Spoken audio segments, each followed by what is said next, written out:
यंदा 2025 वार मंगळवारी हरतालिका व्रत साजरे केले जाणार आहे.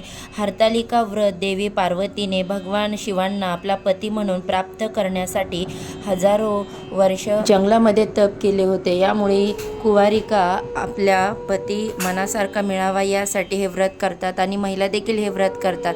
हे व्रत करत असताना या दिवशी उपवास करावा.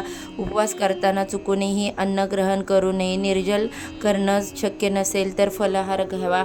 हरतालिकेच्या पूजेदरम्यान शुभ रंगाचे वस्त्र नेसावे. त्यामध्ये लाल, हिरवा, पिवळा, गुलाबी, केशरी यासारख्या रंगांचा साड्या तुम्ही नेसू शकता. मुलींनीही देखील याच रंगाचे कपडे घालावे. हिरव्या रंगाची एकतरी काचेची बांगडी हातात असावी.